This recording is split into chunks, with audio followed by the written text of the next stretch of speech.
Back at Paulson Stadium following the second scrimmage of Georgia Southern Fall Camp, now sitting 3 weeks out from the 2020 opener right here against the Campbell Fighting Camels. Colin Lacy, Danny Reed with you. We're able to get today's scrimmage in. It was much cooler with the skies being overcast. Had a little bit of a drizzle right around the middle portion, but the good thing is every play that was planned got in. And it was a lot drier than most games that we saw last year for Georgia Southern football too. So the rain, while it was a little bit welcome to cool everything off, it was kind of getting back into your comfort zone a little bit. As we saw last Saturday here at Paulson, it was largely owned by the defense, but the offense today got off to a terrific start.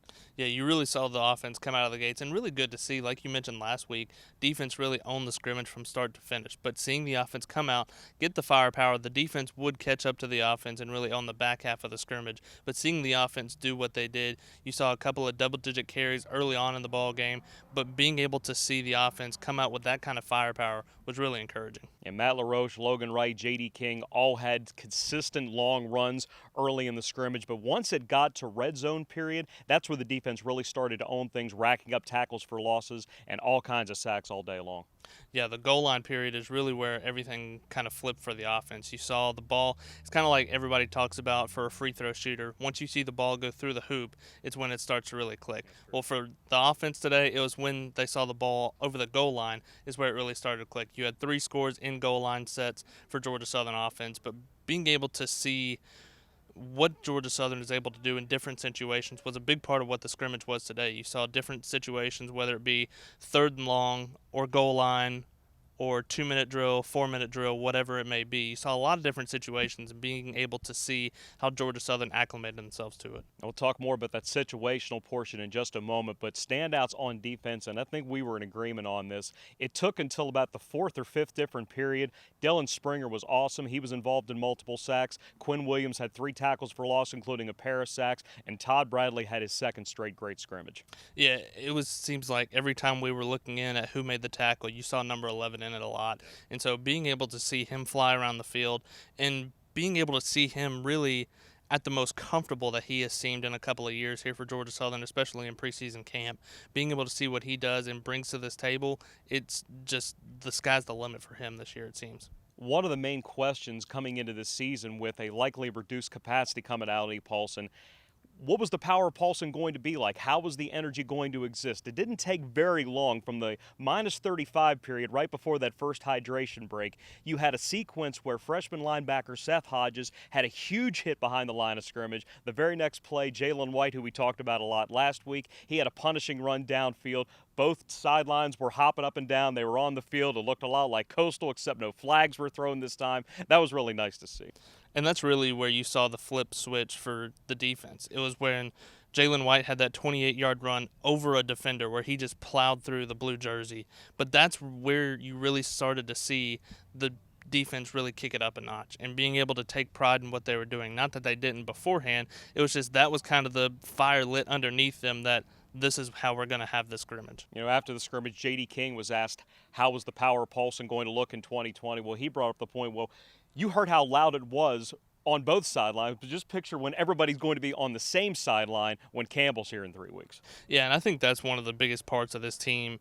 As you go throughout camp, a lot of places you see a lot of different fights between defense and offense. You haven't really seen that for Georgia Southern, but you've seen the trash talking. You've seen everybody getting up for their own side, but also being able to keep in mind that you're all working for the same goal. When the defense does well against the offense, that just makes the offense work that much harder. And being able to see the firepower for your side, but also being able to have the level-headedness and being able to have the passion for the group as a whole is something that's really unique, I think, for Georgia Southern. We'd be remiss if we didn't mention some of the new blood for the Georgia Southern Eagles. This, in an instance, not for a freshman, but graduate senior transfer Javon Jackson out of Duke. 2 interceptions today. It was really good to see out of Jackson. Like you talked about, 2 picks against 2 different quarterbacks for Georgia Southern, and being able to see him fly around and really start to feel comfortable in this Georgia Southern offense. A little bit different lineup from what he saw up at Duke, but being able to see what he does and what he brings to the table for this Georgia Southern defense this year.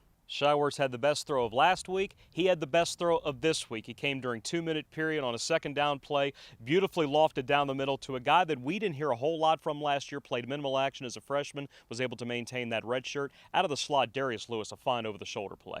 Yeah, that was a 40-yard hookup between 𝚲 and Darius Lewis. And 𝚲 really, we've talked about it every time I think we've been on camera so far in the preseason of how much 𝚲's throwing game has really improved. You look at what he did today, 4 of 9 through the air for 62 yards, and being able to see him put the noticeable impact of the throwing game. And we've talked about it so many times of being able to throw the ball when you want to rather than when you have to. And I think throughout the scrimmage, that's really been kind of the focus for Georgia Southern.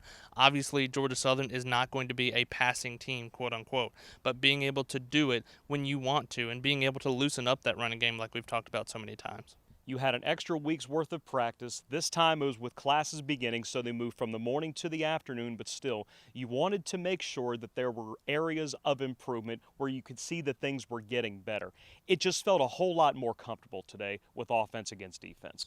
It really did, and last week we talked about how much the defense dominated the offense, but being able to see the offense bounce back like we talked about, especially early on, you really saw the offensive line kind of have a chip on their shoulder of being able to say, last week didn't go the way that we wanted to, but you saw them noticeably step up today and being able to open up holes. We talked about the long runs from J.D. King and different people early on in the scrimmage. You just saw wide open holes, and there were a couple of times where there could have been long plays if a secondary for Georgia Southern didn't come up and make a spectacular play.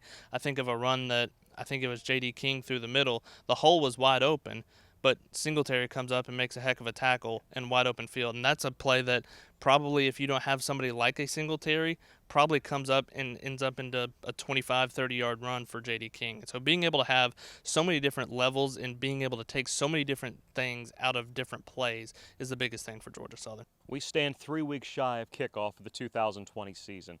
From this week to next week, in your eyes, what needs to happen? I think this is where you're really going to see this team lock in and really define roles. We've talked about so many times of where certain people fit into the mix, and I think that's where you're going to see. Coach Lunsford talked about the first scrimmage was a big evaluation period. He talked about the same thing today, and now I think this is where you're going to start to see a more set first team, a more set second team, because you've had some fluidity, especially at a couple of different positions throughout the beginning of preseason camp, and being able to see more of a set role, a set team, a set squad for Georgia Southern is the biggest thing that you're going to see from week 2 to week 3. Eagle Nation, it's starting to get even closer. September the 12th is the home opener against the Campbell Fighting Camels. Be sure to stay tuned to social media and gseagles.com as we progress throughout 2020 preseason. For Colin Lacy, this is Danny Reed. Eagle Nation, stay healthy, stay safe.